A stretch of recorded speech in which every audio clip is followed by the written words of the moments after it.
Mother elephant abandoned her injured calf by the river. What a lion did after finding him will shock you. The calf's scream tore through the acacia grove like fabric ripping, a sound so raw and ancient that the river itself seemed to pause. His front leg buckled beneath him, the bone visible through torn skin where the crocodile had clamped and twisted before the herd drove it back into the churning water. Blood darkened the mud.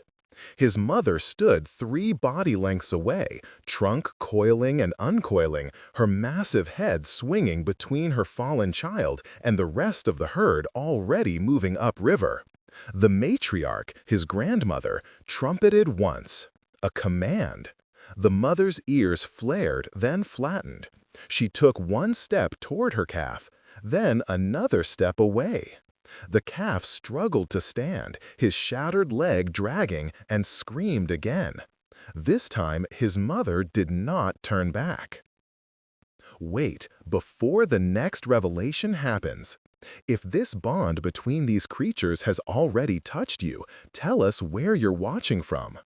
To witness every act of courage, every impossible friendship, and every silent miracle of nature, subscribe and join our circle. The next moment will change everything. Now, back to the wild. Part 1. The Proposition. The sun hammered down on the riverbank with the weight of brass, turning the sky white at its edges. Dust hung in the air where the herd had passed, their massive bodies already distant shadows moving through the fever trees. The calf lay in the mud, his breathing rapid and shallow, each exhale pushing small clouds of silt into the air around his trunk. He was young, perhaps 8 months old, still bearing the reddish tint of infancy on his wrinkled skin, still small enough that his mother could have lifted him with her trunk if she had chosen to stay. She had not chosen to stay. The crocodile attack had happened at the river's edge during the morning crossing. The herd had been nervous all morning, scenting something in the wind that made the matriarch pause repeatedly, testing the air with her trunk raised high. But thirst drove them forward. It always did in the dry season. The river was lower than usual, exposing bone-white stones and sandbars that shifted under their weight. The calf had been drinking beside his mother when the water exploded. The crocodile was old, scarred across its armored back from territorial battles, and it had been waiting in the shallows where the river curved and deepened. It struck with the precision of a trap snapping shut, its jaws closing around the calf's front leg just above the knee. The calf's scream brought the entire herd wheeling around. His mother charged into the water, trumpeting, her tusks slashing at the reptile's flank. 2 aunts joined her, their combined weight and fury forcing the crocodile to release its grip and retreat into deeper water, tail thrashing. But the damage was done. The calf's leg hung at an unnatural angle, the bone fractured and displaced, muscle torn in ragged strips. He made it to shore before collapsing, and that was when his mother faced the choice that every mother in the wild must sometimes face: the individual or the herd. The matriarch was already moving. The dry season left no room for delay. Water sources were scattered and fleeting. A herd that stopped was a herd that died. The mother had touched her calf with her trunk, running it along his face, his ears, his back. She had tried to lift him. He could not stand. She had rumbled, a low-frequency sound that traveled through the ground, a sound meant to comfort, meant to call. But the matriarch trumpeted again, sharper now, and the herd began to move. The mother looked back 6 times as she walked away. On the 7th time, she stopped looking. Now, the calf was alone. He tried again to stand, his 3 good legs scrambling for purchase in the slick mud, but the injured leg could bear no weight. Pain radiated from the wound in waves that made his vision darken at the edges. He collapsed again, breathing hard, his small trunk curling protectively against his chest.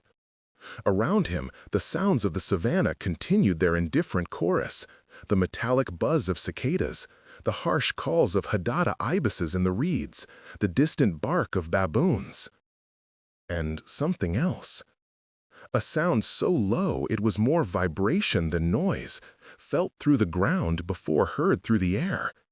The calf's ear swiveled toward it, his body going still with an instinct older than fear, the instinct to become invisible. Through the heat shimmer and the tall grass beyond the acacia grove, something was moving. The lion appeared first as a darkness against the golden grass, then as form. Massive shoulders, a mane gone dark with age and scarred by years of territorial battles. He moved with the deliberate economy of a predator who had learned that the savanna rewarded patience more than speed. His amber eyes swept the riverbank, taking in the trampled ground where the herd had passed, the blood in the mud, and finally, the calf. He stopped 30 meters away. The calf could not run, could not fight, could do nothing but watch as the lion began to move again, angling closer, his head low and his gaze locked on the small elephant. This was not a hunting stock. The posture was wrong for that. This was investigation, curiosity. The lion had lived long enough to know that easy prey often carried hidden costs, protective mothers, aggressive herds, or in this case, the question of what could bring down a young elephant beside a river. He circled slowly, keeping his distance, reading the scene. The crocodile's slide marks in the mud, the calf's dragging crawl from water to shore, the absence of the herd. The lion paused again, 20 meters away now, and made a sound in his chest, not quite a growl, not quite a rumble, a question posed in the language of breath and intention. The calf screamed. It was a different sound than before, higher, thinner, edged with exhaustion, the scream of something that knew it was going to die and could not understand why. The lion's ears flicked forward. He took another step, then stopped, his tail swishing once through the grass. What happened next defied the simple calculus of predator and prey. The lion sat down. His haunches folded beneath him, his scarred mane settling around his shoulders, and he simply sat, watching the calf with an expression that in a human might be called contemplation. Minutes passed. The sun climbed higher. Flies began to gather on the calf's wound, and the calf was too weak to brush them away. The lion remained seated, occasionally shifting his weight, occasionally looking toward the horizon where the herd had vanished, but always returning his gaze to the small elephant in the mud. Perhaps he was waiting for the calf to die, to cross the threshold where the living became meat, and the complicated question of attacking a young elephant, even an abandoned one, became the simpler question of feeding. Perhaps he was remembering something else, lionesses he had known who had lost cubs, the sounds of grief that rumbled through a pride after a territorial battle, the way death in the wild was sometimes quick and sometimes achingly slow. Or perhaps he was simply curious about this creature who would not, or could not, flee. As the sun reached its zenith, the lion stood.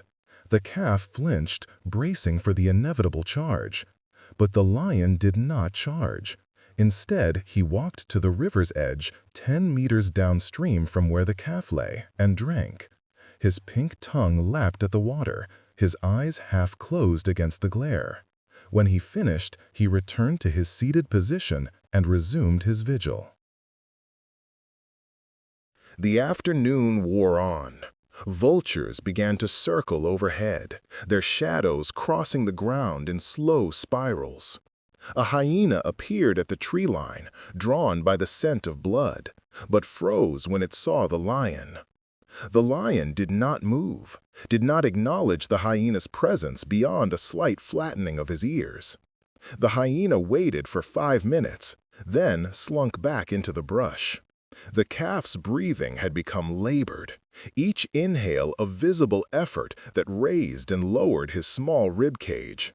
Shock was setting in, that merciful dimming of sensation that came before the end.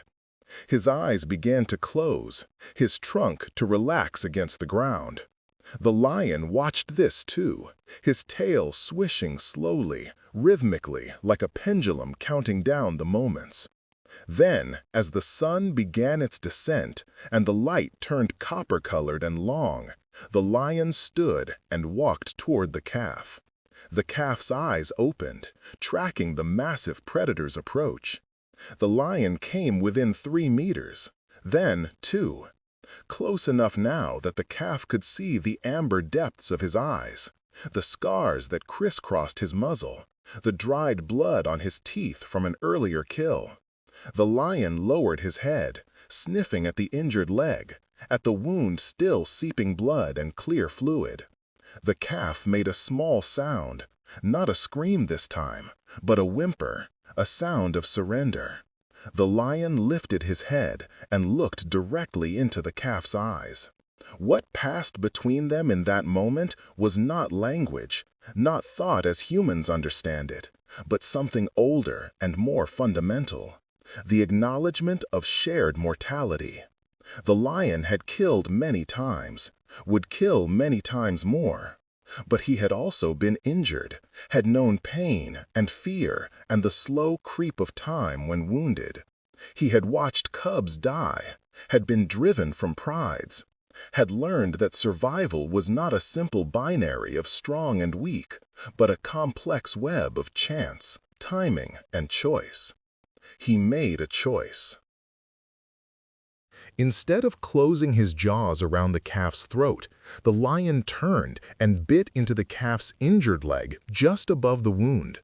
The calf screamed again, a sound of pure agony that scattered the vultures from their perches. But the lion was not attacking. His jaws closed gently, relatively speaking, around the limb, avoiding the broken bone and torn muscle, gripping only the upper part of the leg where skin and tendon remained intact. Then he began to drag the calf toward the shade of the acacia grove. It was agonizing. The calf thrashed weakly, his 3 good legs scrabbling for purchase, but the lion was immensely strong and pulled with the steady determination of a creature executing a plan. 5 meters, 10, 15. The calf's body carved a furrow through the mud and grass. At last they reached the dappled shadow beneath the largest acacia, where the ground was slightly elevated and dry, where the afternoon breeze carried the scent of water without the danger of the river itself. The lion released the calf's leg and stepped back, breathing heavily from the exertion. The calf lay gasping, his heart hammering so hard it seemed to shake his entire body. For a long moment, neither moved. Then the lion turned, walked back to the river, and drank again. When he returned, he did not sit nearby. Instead, he lay down in the grass about 10 meters away, positioned between the calf and the open savanna, the direction from which hyenas, leopards, and other opportunistic predators might come. He closed his eyes but kept his ears forward, listening. The proposition had been made without words, without ceremony, but it was a proposition nonetheless. A temporary truce, a suspension of the natural order, or perhaps a recognition that the natural order was more complicated than hunger and fear. The lion would not kill the calf, not today. And in exchange for nothing, no benefit, no advantage, no evolutionary imperative that science might easily name, he would guard him. As darkness fell and the stars emerged like ice chips scattered across black velvet, the calf's breathing finally began to slow, to steady. The pain remained, but the terror had ebbed, replaced by exhausted confusion. He could see the lion's silhouette in the starlight, a dark mass against darker grass, unmoving except for the slow rise and fall of breath. The night sounds of the African savanna rose around them, the distant roar of a rival lion, the cackling of hyenas arguing over a kill, the soft hooting of owls in the thorn trees. None came close. The lion's scent, his presence, created an invisible barrier that the other predators respected. The calf closed his eyes and, impossibly, slept. Part 2. The Labyrinth of Instinct. Dawn came as a gradual brightening in the east, turning the sky from black to purple to rose to pale blue. The lion was still there, awake now, sitting upright with his mane gilded by the first rays of sun. He yawned, exposing the full, terrifying architecture of his jaws, then stood and stretched, his spine arching, his claws extending and retracting against the earth. The calf woke to pain. The injured leg had stiffened during the night, and the wound had begun to crust over with dried blood and dirt. Infection was almost certain. In the wild, a broken leg was a death sentence. If predators or starvation didn't take you first, infection would finish the job. But the calf was young, and youth carried its own form of resilience, a cellular stubbornness that fought against inevitability. He tried to stand, failed, tried again. His 3 good legs trembled with the effort, but the injured limb could still bear no weight. He collapsed back onto his side, breathing hard, his trunk curling and uncurling with frustration. The lion watched this struggle without expression, his tail swishing slowly. When the calf finally gave up and lay still, the lion stood and walked away toward the river. The calf's heart seized with abandonment, the second abandonment in less than 24 hours. But the lion returned within minutes, water dripping from his muzzle. He had drunk his fill and now seemed to be scanning the area, his gaze moving from the river to the tree line to the open grassland beyond. A herd of impala grazed in the middle distance, their reddish-brown coats bright in the morning sun. The lion's body tensed slightly, the hunting instinct rising, but he made no move toward them. Instead, he returned to his position between the calf and the open savanna and lay down again. This became the pattern. The lion left 3 times that first full day, once at dawn to drink and, presumably, to hunt, though he returned without visible evidence of a kill. Once at midday, when a family of warthogs strayed too close and he chased them away with a short, explosive charge. And once at dusk to drink again. Each time he left, the calf's panic rose, his small trunk reaching toward the lion's retreating form. And each time the lion returned, the calf's breathing would slow, his body would relax incrementally, as if the predator's presence had somehow become synonymous with safety rather than threat. By the second day, the calf was desperately thirsty. His body was dehydrating rapidly under the relentless sun, and while the acacia provided shade, it could not provide water. He made low, rumbling sounds, the elephant equivalent of distress calls, his trunk reaching toward the river visible through gaps in the grass. The lion appeared to understand.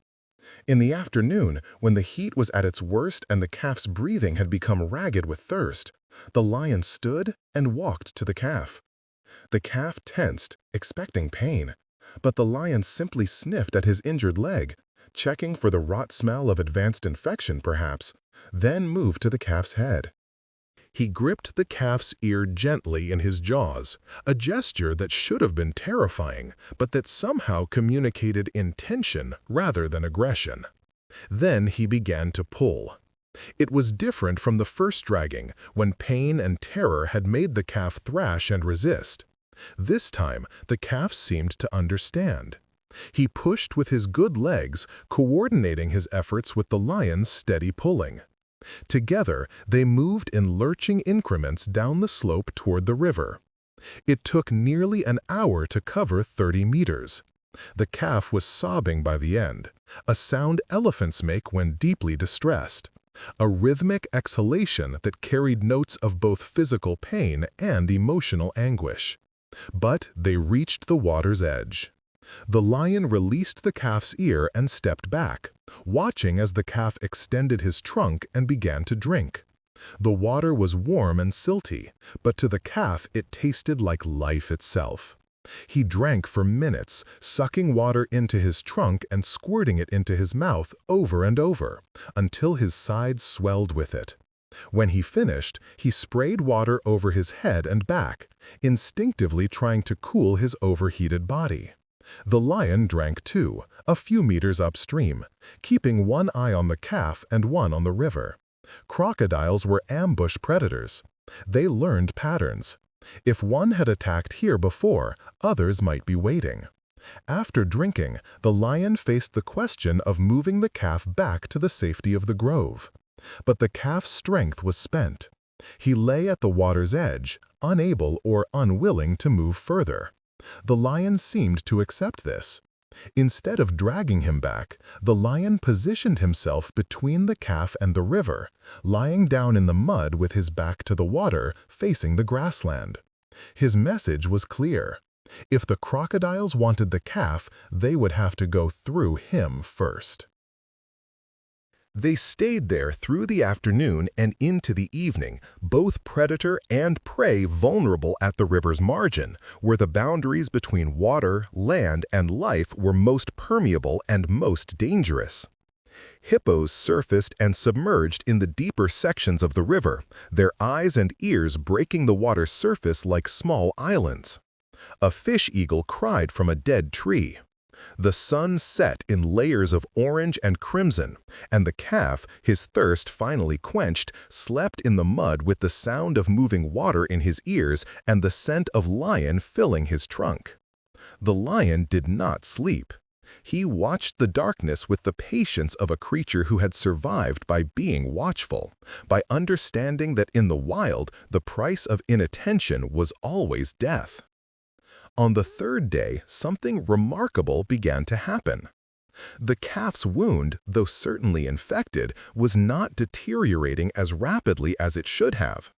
The lion had begun licking it, not with the intention of healing, but with the grooming instinct that big cats apply to their own injuries.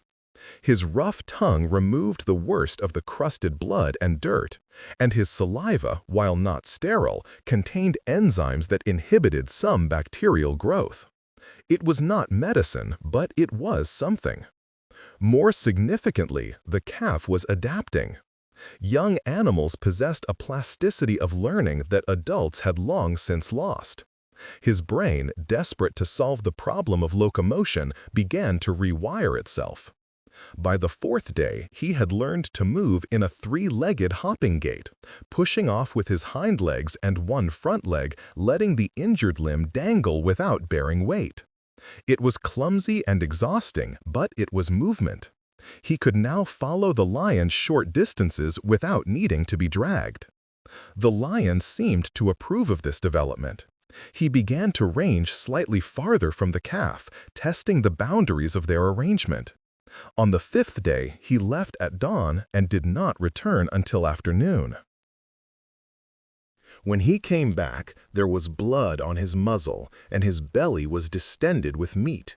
He had made a kill, perhaps a young wild beast or an impala, and had eaten his fill. The calf had spent those hours alone, terrified, calling out with his trunk and ears spread wide, listening for the lion's return. When the lion finally appeared through the grass, the calf's relief was visceral. He made a sound, a low rumble that elephants use to communicate reassurance and connection, and the lion, incredibly, seemed to respond. He walked directly to the calf and lay down beside him, close enough that the calf could feel the heat radiating from his body, could hear the deep rumble of his breathing. They rested together through the hottest part of the afternoon, an elephant calf and a male lion, their breathing synchronized, their presence a mutual comfort that defied every rule of predator and prey. But the savannah cared nothing for their arrangement. Danger did not pause simply because an unlikely bond had formed. On the sixth day, the hyenas came. There were 5 of them, a hunting party drawn by the lingering scent of blood and by reports from vultures and jackals of an injured elephant calf guarded by a lone male lion. Hyenas were intelligent, social, and bold.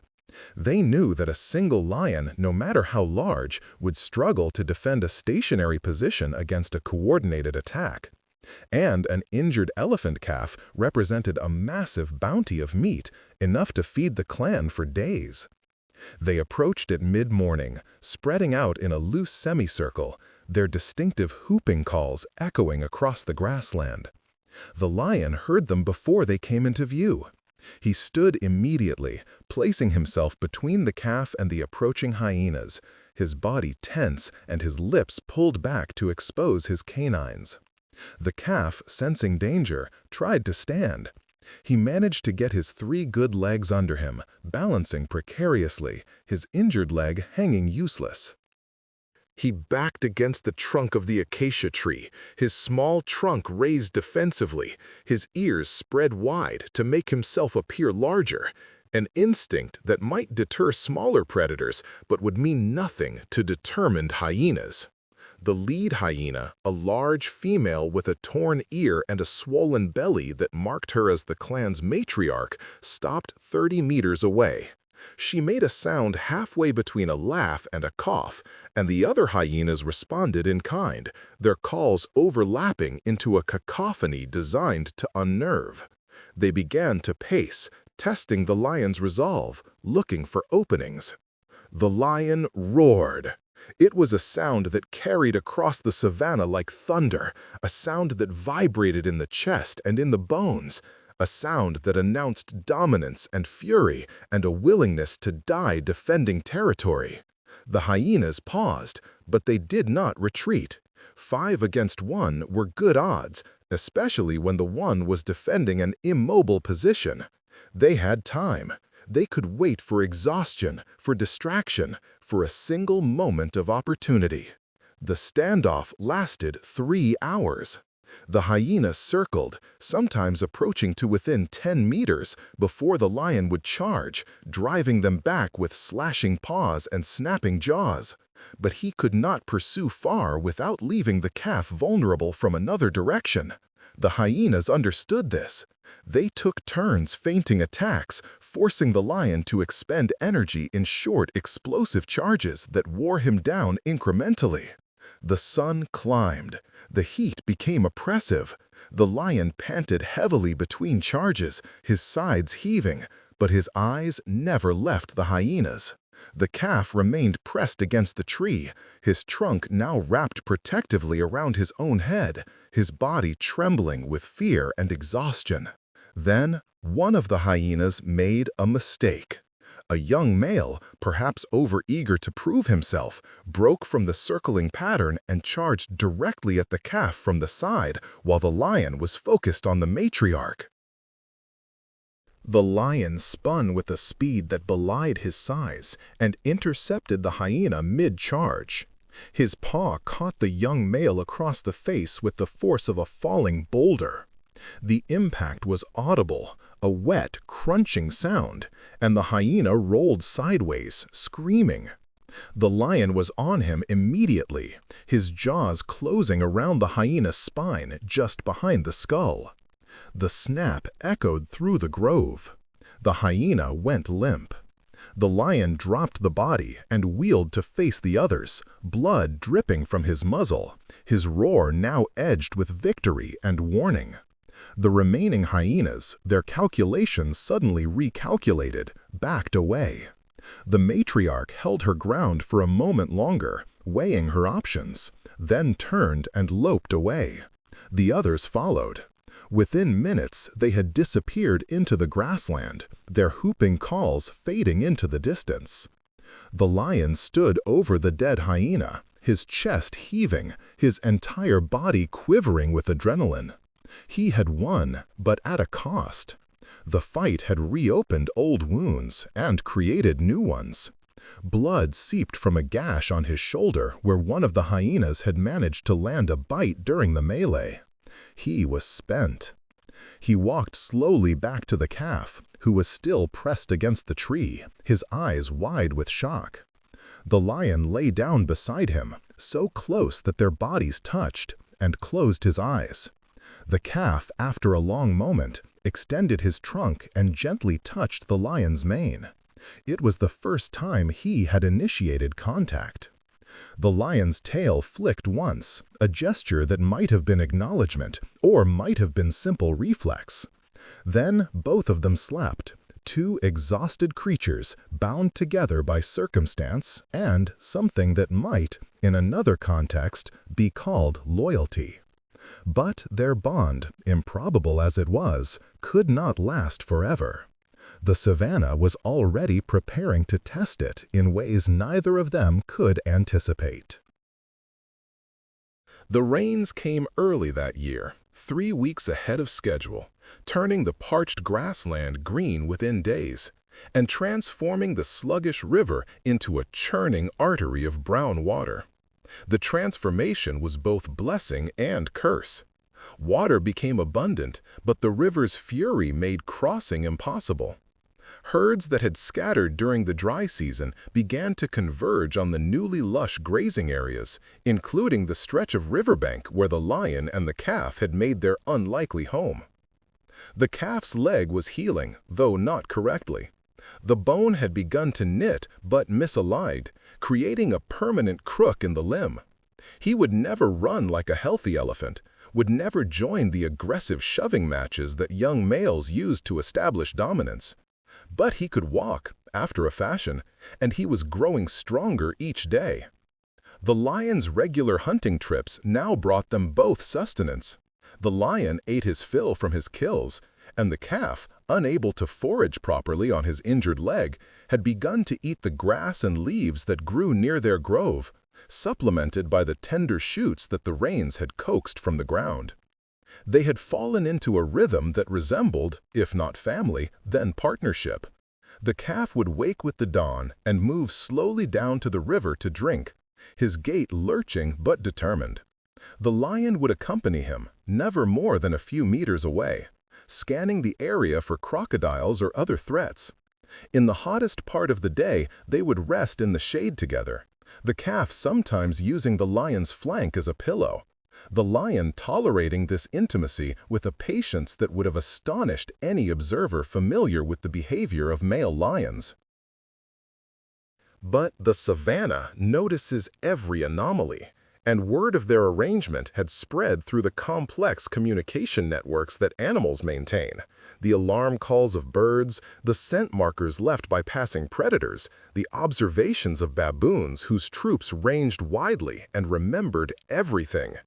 What began as curiosity was becoming something else, concern from other predators that the lion had gone mad and therefore become unpredictable, and interest from opportunistic hunters who saw the injured calf as easy prey if they could just separate him from his protector. On the 18th day of their bond, the calf's family returned. The matriarch leading the herd was not the same one who had ordered them to abandon the calf weeks before. That matriarch had died, killed by poachers whose gunshots had echoed across the savannah one terrible morning. The new matriarch was younger, and she was the calf's aunt, his mother's older sister. She had disagreed with the decision to leave the calf behind, but had been overruled by the elder's authority. Now, with that authority gone and the herd traumatized by the loss, she had led them back to the river, guided by some combination of memory and instinct and perhaps hope. They appeared at mid-morning, 11 elephants moving in tight formation through the fever trees, their trunks raised and testing the air. The calf saw them first. His reaction was immediate and instinctual. He trumpeted, a sound of pure joy and recognition, and began to move toward them with his hobbling gait, his trunk extended in greeting. The lion's reaction was equally immediate. He rose from where he had been resting and positioned himself between the calf and the approaching herd, his body language radiating warning. The herd stopped 50 meters away. The matriarch's ears spread wide, and she rumbled, a deep infrasonic sound that carried through the ground, a sound of warning and assessment. She could see the calf, could see his injury, could see the lion standing guard. Her mind, sophisticated enough to hold complex memories and emotions, struggled to process the scene. On one level, it made no sense, a predator protecting prey. On another level, the evidence was undeniable. The calf was alive, was healthy enough to be moving, and showed no signs of fear toward the lion. The calf continued to move toward the herd, calling out in the elephant language of rumbles and trumpets, clearly recognizing his family and desperately wanting to rejoin them. But the lion moved with him, matching his pace, maintaining his position between the calf and the herd. The matriarch took 3 steps forward. The lion's body tensed and a growl built in his chest, not yet vocalized, but vibrating through the air like a physical force. Several younger elephants in the herd shifted nervously, their trunks coiling. One of them, the calf's mother, who had not forgotten her son despite abandoning him, tried to push forward, but the matriarch blocked her with her body. A standoff developed, different from the confrontation with the hyenas, but no less dangerous. The herd had the numbers and the mass to destroy the lion if they chose to charge. The lion had the speed and the weapons to kill or maim several of them before being brought down. But more than physical calculus was at play. There was confusion, uncertainty, and a question that had no easy answer. What claim did the lion have on the calf, and what price was worth paying to reclaim him? The calf made the choice for them. He moved past the lion, not away from him, but past him, making it clear through body language and direction that he wanted to rejoin his family. The lion shifted, uncertain, his protective instinct warring with the reality that he could not hold the calf against his will. The calf stopped halfway between the lion and the herd. His body turned slightly back toward the lion. His trunk extended first toward his family and then back toward his protector. He was choosing both, asking for both, believing with the uncomplicated faith of the young that the 2 worlds could somehow merge. The matriarch took another step forward. So did the calf's mother, no longer willing to be held back. The lion did not move, but his tail lashed once, twice, a sign of deep agitation. The calf called out again, his voice carrying notes of distress now. He could sense the tension, could feel the brittleness of the moment, but could not understand why the 2 sources of safety in his life could not coexist. Then disaster struck from an unexpected direction. A young bull elephant, perhaps 7 years old, and just beginning to feel the first stirrings of adolescent aggression, broke from the herd's formation and charged. Not toward the lion, but toward the calf. An assertion of dominance, a challenge to this strange situation, or perhaps simple frustration given violent outlet. The charge was not meant to kill, but young elephants do not yet have full control of their strength. The lion reacted with the explosive speed of a predator who had learned that hesitation meant death. He intercepted the young bull in 3 bounds, leaping at his face with claws extended. The bull screamed and veered away, receiving deep gouges across his trunk and face, but avoiding serious injury. The lion landed, wheeled, and placed himself directly between the now cowering calf and the entire herd, his roar splitting the morning air. The herd erupted in chaos. The matriarch trumpeted a battle cry and charged, her massive body bearing down on the lion with the force of several tons. The lion held his ground for a crucial second, long enough for the calf to scramble aside, then dodged, his reflexes barely fast enough to be crushed.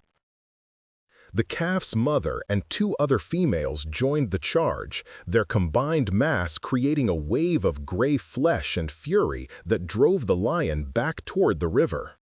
He could not win this fight, could not even survive it if it continued. But he fought anyway, slashing at trunks and faces, roaring his defiance, driven by an instinct that had nothing to do with food or territory and everything to do with protection. He was defending the calf the way he would defend his own offspring, if he had offspring, or his own pride, if he had a pride.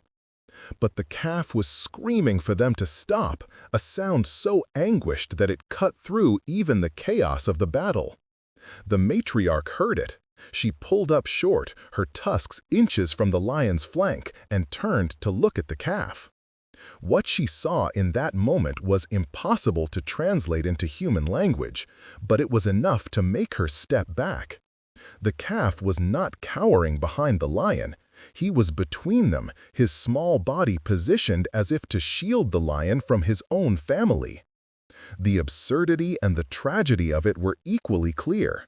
The calf had bonded with his protector so deeply that he could not distinguish between predator and family, could not understand why both could not exist in his life simultaneously. The matriarch made a decision. She trumpeted once, a different sound, sharper and more commanding. The herd stopped its assault and began to back away. The calf's mother tried to approach her son, her trunk extended, but the matriarch blocked her again. The message was brutal in its clarity. They would not take the calf while the lion lived. The risk was too great, the situation too volatile, the potential for injury or death too high. Better to leave the calf again than to lose more members of the herd in a battle over one injured juvenile. The calf watched in growing horror as the herd began to withdraw. He called out, his voice breaking with desperation, trying to follow even as his injured leg betrayed him. The lion, bleeding from multiple wounds and barely able to stand, moved to the calf's side and gripped his ear gently, the gesture that had come to mean stay.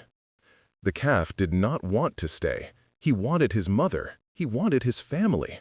He pulled away from the lion and took 3 lurching steps toward the retreating herd before his leg gave out entirely and he collapsed, screaming. The matriarch paused, looking back. For a moment, it seemed she might reconsider, might charge again and finish what she had started. But the young bull who had started the conflict was still bleeding from his facial wounds, and the dry season's memory of scarcity was too recent. She could not risk her herd for one calf, no matter how much it tore at the bonds of family. She turned away. The herd followed. Within minutes, they had disappeared into the fever trees, leaving behind only trampled grass and the memory of their presence. The calf lay in the mud, no longer screaming, no longer calling, simply weeping, that rhythmic sobbing sound that elephants make when grief overwhelms them. The lion limped to his side and lay down beside him. His own breathing labored from his injuries. He licked the calf's face once, tasting the salt of tears, then rested his head on his paws. They had both been abandoned now. They had both been rejected by their own kind, and they had only each other. But in the way of the wild, even this was not the end. The rains had brought more than water. They had brought migration, and with migration came opportunity and danger in equal measure. The fracture between the calf and his herd had opened a wound, but it had also simplified their bond. There were no more competing loyalties, no more divided hearts. What remained was pure and uncomplicated. 2 survivors clinging to each other in a world that offered no guarantees. The calf's next test, and the lion's, would come from a direction neither of them could have anticipated. Part 4. The Return and the Trial. The lion's injuries from the battle with the herd were severe. Deep gashes across his shoulder and flank wept fluid, and a tear in his ear had nearly severed it. Infection set in within 2 days, turning the wounds hot and swollen. For the first time since their bond had formed, the dynamic between predator and calf reversed. The lion could no longer hunt, could barely move without pain lancing through his body. He lay in the shade of the acacia grove, fevered and weak, while the calf kept vigil. The calf, though still hobbled by his malformed leg, had grown strong enough to forage on his own within a limited range. He grazed on the tender grass near the river, pulled down low branches with his trunk, and even, in a moment of desperate innovation, used his trunk to dig for roots in the soft earth near the water. But he always returned to the lion's side, lying close enough that the lion could feel the warmth of his body, could hear the steady rhythm of his breathing. On the 4th day of the lion's fever, when his breathing had become shallow and irregular, and his eyes had begun to glaze with the look of an animal losing its grip on life, the calf did something extraordinary. He walked to the river, filled his trunk with water, and returned to the lion's side. Then, with a gentleness that seemed impossible given the tool he was working with, he sprayed water over the lion's face and body, cooling the fever-hot skin. The lion's eyes opened. Recognition flickered in their amber depths. His rough tongue emerged and licked weakly at the calf's trunk. Acknowledgement, gratitude, or simply reflex. The calf repeated the process every few hours throughout that day and into the night, making the painful journey to the river and back over and over, driven by an instinct that had nothing to do with species and everything to do with bond. By the morning of the 6th day, the lion's fever had broken. The infection remained, but his body's natural defenses were winning. He was able to stand, to drink on his own, to move without collapsing.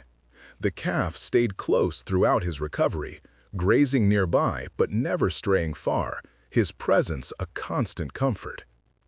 It took 2 weeks for the lion to regain enough strength to hunt. When he finally brought down a young waterbuck, his movements were slower than before, his coordination slightly off, but his determination undiminished. He ate his fill, then returned to the grove to rest near the calf, who rumbled softly at his return, a sound of welcome that had become routine. But their peace was destined to be brief. The commotion started at dusk on a day when the sky was painted in shades of crimson and gold, and the first stars were beginning to emerge. A sound unlike any other reached them through the evening air, not the natural chorus of the savannah, but something mechanical, harsh, and wrong. The growl of engines, the shouts of men, poachers. The same group that had killed the old matriarch weeks before had returned, drawn back by reports from local villages of elephant herds in the area. They came in 2 trucks, equipped with rifles and spotlights, driving slowly along the river road that bordered the acacia grove. Their method was brutal and efficient. Spot the elephants with lights, shoot the adults for their tusks, leave the calves to die or be taken by predators. An economic calculation rendered in blood. The calf heard the trucks before he saw them. His reaction was immediate and visceral, every instinct screaming danger, his body trembling with the cellular memory of his mother's panic, of the gunshots that had echoed across the savannah, of the smell of blood and gunpowder. He tried to move deeper into the grove, but his injured leg caught on a root and he stumbled, crying out. The lion was on his feet immediately, his ears swiveling toward the approaching sound. He had encountered humans before, had learned to associate their scent with danger, their vehicles with death. He moved to the calf's side, positioning himself between the vulnerable elephant and the direction of the trucks. The spotlights found them minutes later. 2 brilliant beams sliced through the darkness, pinning them in circles of white glare. The trucks stopped 30 meters away, their engines idling, and men began to climb out. 4 of them, carrying rifles, speaking in low, excited tones. They had not expected to find an elephant calf, especially not one in the company of a male lion. But opportunity? Well, opportunity. Young elephants could be sold to private collectors or zoos. The paperwork could be forged. And the lion? Well, lion bones had value in certain markets, and a dead lion couldn't protect anything. The first shot rang out, impossibly loud, echoing off the trees and the river. It missed, deliberately or not, kicking up dirt near the lion's feet. A warning shot or a test of range. The lion roared in response, a sound that carried equal parts fury and fear. The calf bolted, or tried to, his three-legged gait sending him lurching sideways instead of forward. He collided with a tree and fell, scrambling to get his legs back under him. The lion did not run. Instead, he charged. It was a desperate, doomed charge, the action of a creature who had learned that sometimes offense was the only defense. He covered 20 meters in explosive downs, his injured shoulder screaming protest, his eyes locked on the nearest poacher. The man raised his rifle, his face suddenly pale in the reflected glare of the spotlights, his finger finding the trigger. The shot never came. Instead, a different sound split the night, the trumpeting of elephants, multiple voices joining in a chorus of rage and warning.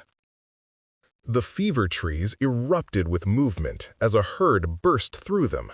Not the calf's original family, but a different group, larger and more aggressive, led by a massive bull elephant with tusks that curved like scimitars.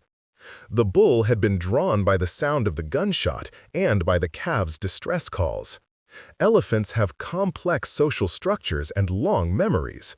They remember poachers, remember the sound and smell of death, and they sometimes, not always, but sometimes choose to intervene when they encounter humans with guns near vulnerable members of their species. The bull charged the trucks with a fury that was both terrifying and magnificent. His trumpeting split the air, and the ground shook beneath his weight.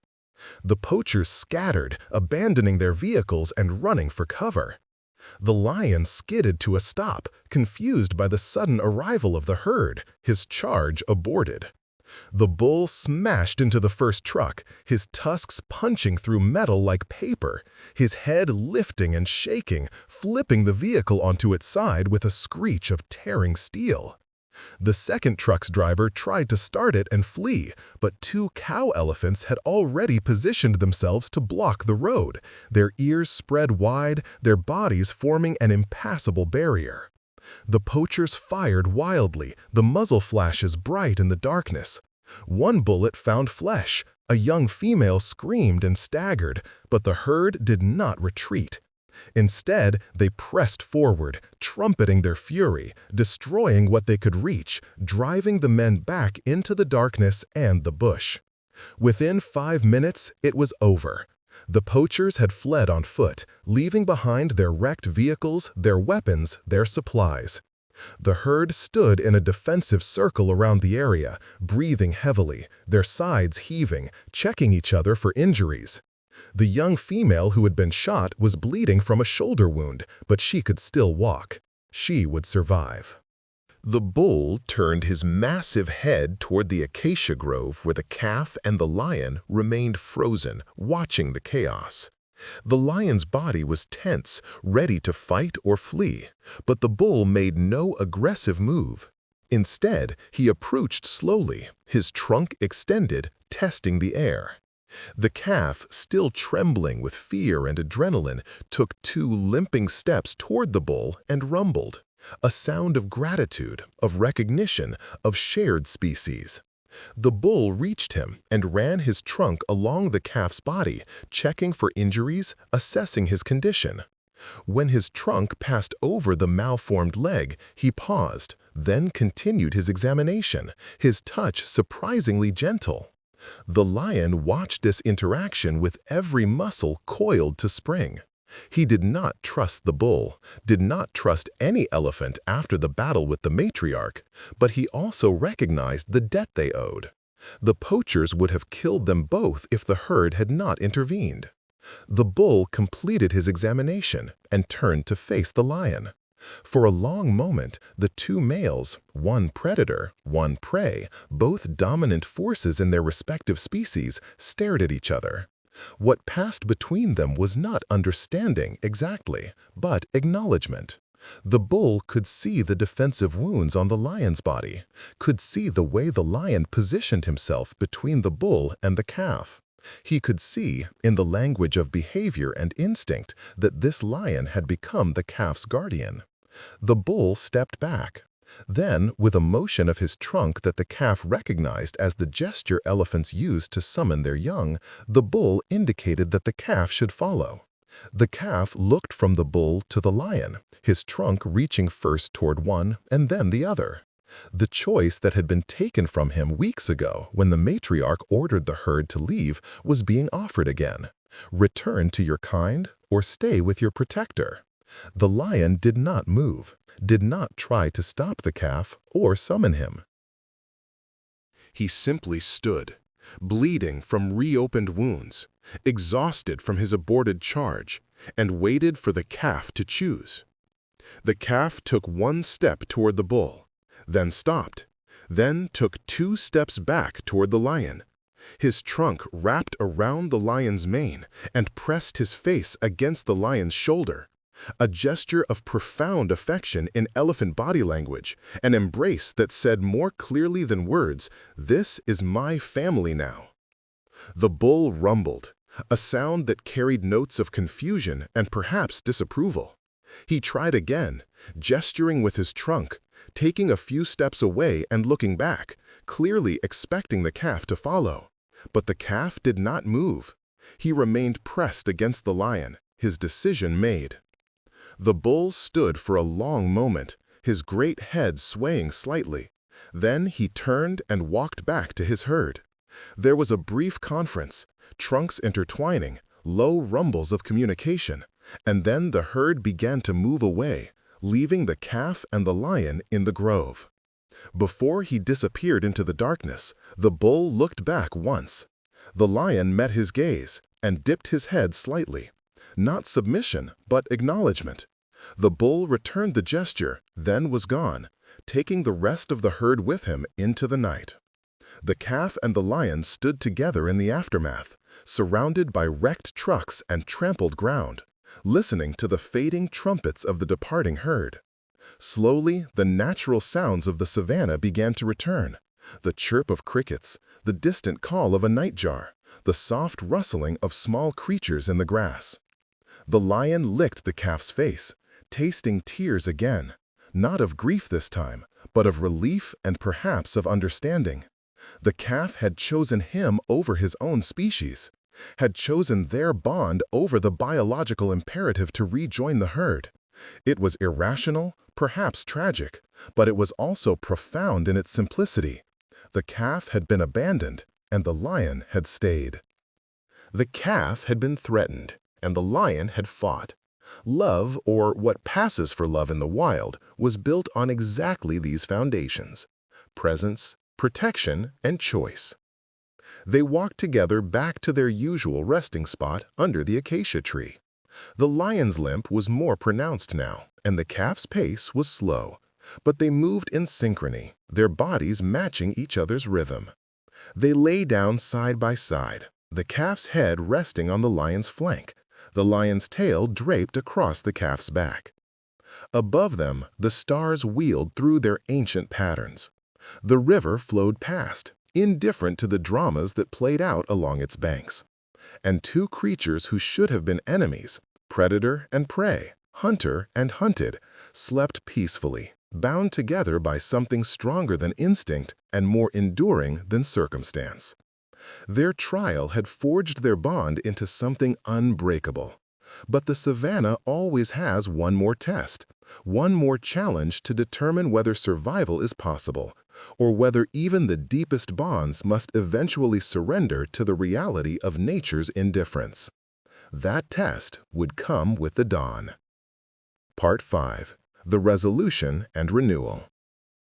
The dry season returned, as it always did, following the brief explosion of growth brought by the rains. The river began to recede again, and the grasslands turned from green to gold to brown. The herds moved on, following water and forage in the endless cycle of migration. The acacia grove, once temporary shelter, had become permanent home for the calf and the lion. Their territory, marked by scent and by presence, recognized and avoided by other predators who had learned that the arrangement, however strange, was not to be tested lightly. The calf was nearly a year old now, his body filling out with adolescent growth, though his injured leg remained twisted and weak. He had learned to compensate, developing powerful muscles in his other 3 legs and in his trunk, which he used increasingly as a 5th limb to maintain balance. He would never be a normal elephant, would never run with the fluid grace of his species, never engage in the playful sparring that young males use to establish dominance. But he was alive, and alive was enough. The lion was aging. The battle with the herd and a fight with infection had taken their toll, adding new scars to his collection and a subtle hesitancy to his movements that spoke of pain held in check rather than absent. His mane, once magnificent despite its scars, was thinning, and his eyes had developed the slightly clouded look of advancing years. He was not old by the standards of lions in captivity, but in the wild, where every injury accumulated and every battle carried permanent cost, he was nearing the end of his prime. Yet they thrived, in their way. The lion had adapted his hunting to accommodate the calf's presence. He would leave at dusk or dawn, range wide in search of prey, and return to the grove within hours, drawn back by the same instinct that had first kept him from killing the injured calf. His kills were smaller now. He targeted impala and young wildebeest rather than buffalo or zebra. But he ate well enough, and the calf's vegetarian diet required only the grass and leaves that grew abundantly along the riverbank. They had developed a language, these two, built not from words, but from gesture and sound and shared experience. A certain rumble from the calf meant warning. Something dangerous was approaching. A specific posture from the lion, ears forward, tail still, meant he was about to hunt and would return soon. They groomed each other, the lion licking the calf's face and ears, the calf using his trunk to remove ticks and debris from the lion's mane. They played, after a fashion, gentle pushing matches that the lion always let the calf win, mock charges that ended in tumbling embraces. To an observer, they would have appeared domesticated, but they were not. They were still wild creatures, still governed by the instincts and imperatives of their species. They had simply found, within the vast complexity of nature, a configuration that worked, an arrangement that satisfied needs deeper than hunger or fear. But the dry season brought with it a problem that their bond could not solve. Water was running out. The river that had been their constant companion through the months began to shrink, its flow reduced to a trickle, its depth insufficient for safe drinking. Crocodiles congregated in the remaining deep pools, turning each trip to the water's edge into a calculated risk. Worse, the water itself began to turn brackish and silty, carrying the taste of minerals and decay. The calf, with his greater need for hydration and his lesser ability to range far, began to suffer. His skin, which should have been smooth and supple, began to crack and dry. His eyes, once bright, grew dull. The lion watched this decline with what appeared to be growing agitation, pacing the grove at night, returning from hunts earlier than before, as if unwilling to leave the calf alone for long.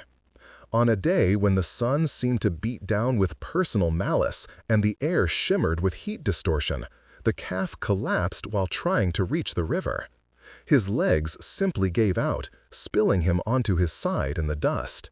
He tried to rise, failed, tried again, and failed again. His breathing was rapid and shallow, the signature of severe dehydration and heat stress. He was dying, slowly but certainly, killed not by predator or injury, but by simple thirst. The lion returned from a morning scout to find the calf down. He moved immediately to his side, licking his face, rumbling low in his chest, sounds of distress, of concern. But licking could not bring water, and rumbling could not cool the brutal sun. The lion looked toward the river, then back at the calf. Then he made a decision. He gripped the calf's ear, the old signal, and began to pull. But the calf was too large now, too heavy, and too weak to help. The lion managed to drag him perhaps 5 meters before both of them were gasping with exhaustion. It was not enough. The river was still 30 meters away, and the sun was climbing higher. The lion released the calf and stood panting, his sides heaving. He looked around the grove. His mind, if lion minds work in ways comparable to human thought, clearly searching for solutions. Then he saw it. A depression in the ground near the base of the acacia tree, a natural basin where water might collect when it rained. It was dry now, filled with dust and dead leaves, but the shape was there. The lion began to dig. It was awkward work for a creature whose paws were designed for running and striking rather than excavation, but he dug anyway, his claws scraping at the hard earth, his muzzle pushing aside dirt and debris. He dug until the earth became slightly damp, then continued digging, following the moisture down. His paws began to bleed, leaving pink smears in the dirt, but he did not stop. 2 hours later, water began to seep into the hole. Not much, barely enough to puddle at the bottom, but it was water. The lion rumbled, a sound of triumph, and went to the calf. This time, instead of trying to drag him to the water, he returned to the hole, positioned his face over it, and began to lap up the muddy water. But he did not swallow.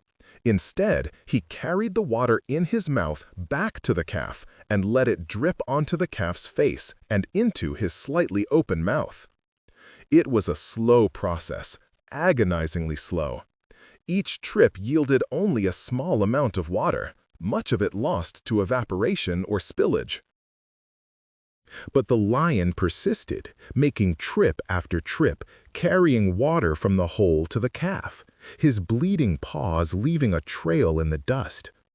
By late afternoon, the calf had received enough water that his eyes began to clear, his breathing began to slow. As the sun touched the horizon and the air finally began to cool, he managed to stand on his 3 good legs, swaying but upright. The lion, exhausted and dehydrated himself, led him slowly to the hole and let him drink directly, his trunk sucking up the muddy water in grateful gulps. They stayed by that hole for 3 days, the lion digging deeper each day to reach more water, the calf gradually recovering his strength. Other animals, drawn by the scent of water, approached cautiously. A family of warthogs, a dik-dik, a pair of jackals. The lion let them drink too, exhausted or too focused on the calf to care about maintaining exclusive access. The hole became a small oasis, a point of mercy in a merciless landscape.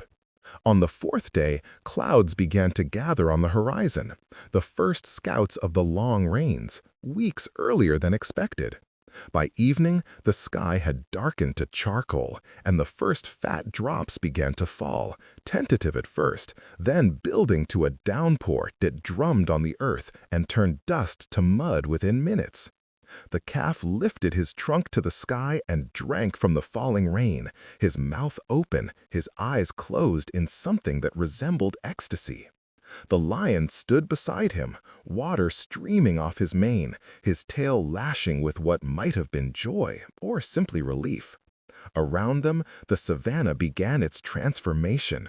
Seeds that had lain dormant began to swell and crack. Insects emerged from their shelters. Birds began to call, the ancient celebration of water's return. The rains lasted through the night and into the next day. When they finally stopped, the world had been remade. The river was flowing again, swollen and brown, but moving. Grass was already pushing through the softened earth. The air smelled of petrichor and possibility. The calf and the lion stood at the edge of the grove, looking out over the transformed landscape. Something had shifted between them during the water crisis. The dynamic that had begun with the lion protecting the calf had evolved into something more equal. The calf was no longer simply a dependent. He was a companion, capable of his own contributions to their survival. And the lion was no longer simply a guardian. He was family, bound by choice and by action to this strange, broken elephant who had chosen him over his own kind. A week after the rains began, as the calf was browsing on new leaves near the river's edge, he heard a sound that made his entire body go rigid. The trumpeting of elephants, close and getting closer. His first instinct was fear, memory of abandonment, of the battle with the matriarch, but he did not run. The lion appeared at his side within seconds. Alerted by the calf's tension, his body coiled to spring. The herd that emerged from the fever trees was familiar. It was his herd, his original family, led now by a different matriarch, but including his mother, still alive, still part of the group. They stopped when they saw him, their trunks raising to test the air, their ears spreading in recognition. His mother took 3 steps forward. The calf's heart, if elephants have hearts that ache in recognizable ways, seemed to stop. She was calling to him, her trunk extended, her rumble carrying notes of longing and regret and hope. The calf took 1 step toward her. The lion pressed against his side but did not try to stop him. Another step. The mother began to move faster, her pace quickening. They met in the space between families, mother and son reunited after months of separation, and their trunks intertwined in an embrace that spoke of bonds that transcend abandonment. For a long moment, they stood that way, touching, rumbling, relearning each other's scent. The rest of the herd waited, watching, their own trunks extended toward the reunion. The lion remained at the edge, his body tense, his eyes tracking every movement of the larger elephants. Then the calf did something that, in its simplicity, resolved everything. He unwrapped his trunk from his mother's, turned, and walked back to the lion. He positioned himself between his mother and his guardian, his trunk touching first one and then the other, his message clear: both. Not a choice, but an expansion. Not rejection, but inclusion. The mother looked at the lion looked at the mother. Some communication passed between them. Not words, not even clear intention, but understanding. The mother had failed once to protect her son. The lion had not failed. That was the reality, and reality could not be argued with. The mother took a step back, then another. The matriarch, who had been watching the entire exchange, rumbled softly, a sound that might have been approval or acceptance. The herd began to move, continuing their path along the river. But the mother looked back, and in that look was a promise. We will return. We will check on you. You are not forgotten. The calf watched them go, his trunk raised in farewell.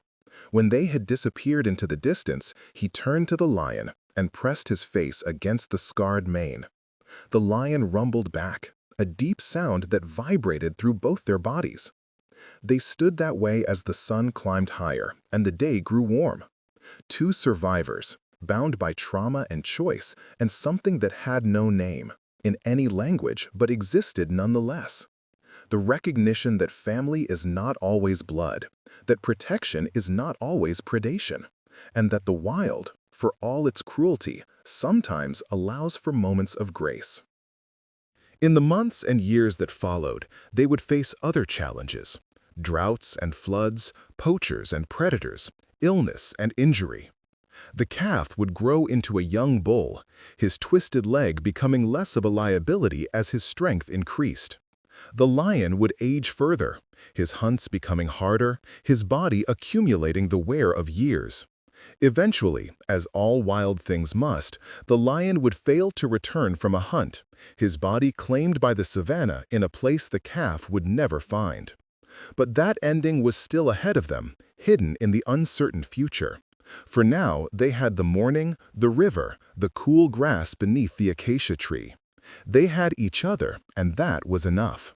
The sun rose higher. The calf bent to graze. The lion lay down in the shade, his tail curled around his paws, his eyes half closed but always watching. The river flowed past, carrying water from distant mountains to distant seas, indifferent to the drama of individual lives but essential to their continuance. And in a grove of acacia trees on the banks of an African river, an elephant and a lion rested together, proof that the wild sometimes contains mysteries deeper than survival and bonds stronger than instinct. Life continued. The savanna turned. And their story, unlikely as it was, became part of the great tapestry of stories that the wild has always told. Stories of courage, adaptation, loss, and improbable love.